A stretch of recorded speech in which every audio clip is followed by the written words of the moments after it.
Coach Craig here. Let's say that you are coming into a new environment and there's some uncertainty about it.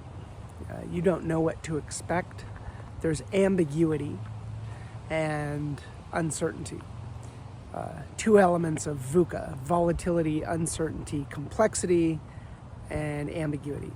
So let's say you have at least two of the four. You don't know how complex it is yet because it's ambiguous. And you don't know how volatile it is because it's uncertain and ambiguous. So one of the things that can happen is if you have perfectionistic tendencies, you might feel like, oh my God, I need to prepare for every condition that could possibly happen because there's uncertainty and ambiguity. That's one approach.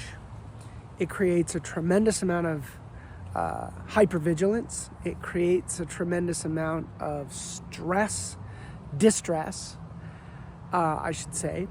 And what I would recommend in this situation is to lower the stakes. So what do I mean by lower the stakes? Well, first of all, no one is expecting you to know exactly what to do unless you were highly trained, a special operator specifically for this environment. And if you were and you are not properly trained, that's another issue. But for this condition, let's say it's a client meeting or a new customer that you feel there's a lot of opportunity there, right? And so that FOMO kicks in a little bit, fear of missing out on the opportunity. You want to do a good job, you want to make a good impression, etc. There's a tendency that we will fill up all of the gap of what needs to, all of the gap between now and the event to perseverate over it.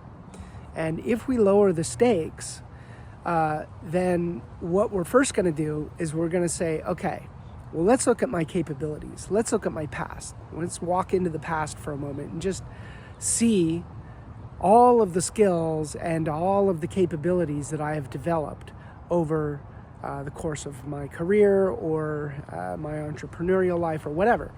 And so first you take an assessment of your assets and you're like, wow, okay, I've got a lot of potential energy there, right? Like I've got assets that I can rely on, and that might settle you down a little bit. And the second is to lower the stakes. And you say, look, first of all, it's wonderful that this opportunity is coming to me. However, there are lots of other opportunities. And the better that I get at filtering out and filtering in, the more appropriate the opportunities are going to be for matching my exact skill set. So I'm either going to win and I'm going to get a new client, I'm going to get a new customer or whatever, or I'm going to learn. And both are great outcomes. So it's a win-win. And so by lowering the stakes, it's not like, oh my God, if I don't get this customer, the entire universe is going to collapse. No, that's not the way the world works. So look at your assets, look at the things you've already built, all the skills you have confidence in, and then second, just know that there's other opportunities, and if this happens, great. If it doesn't, you learn. Coach Craig out.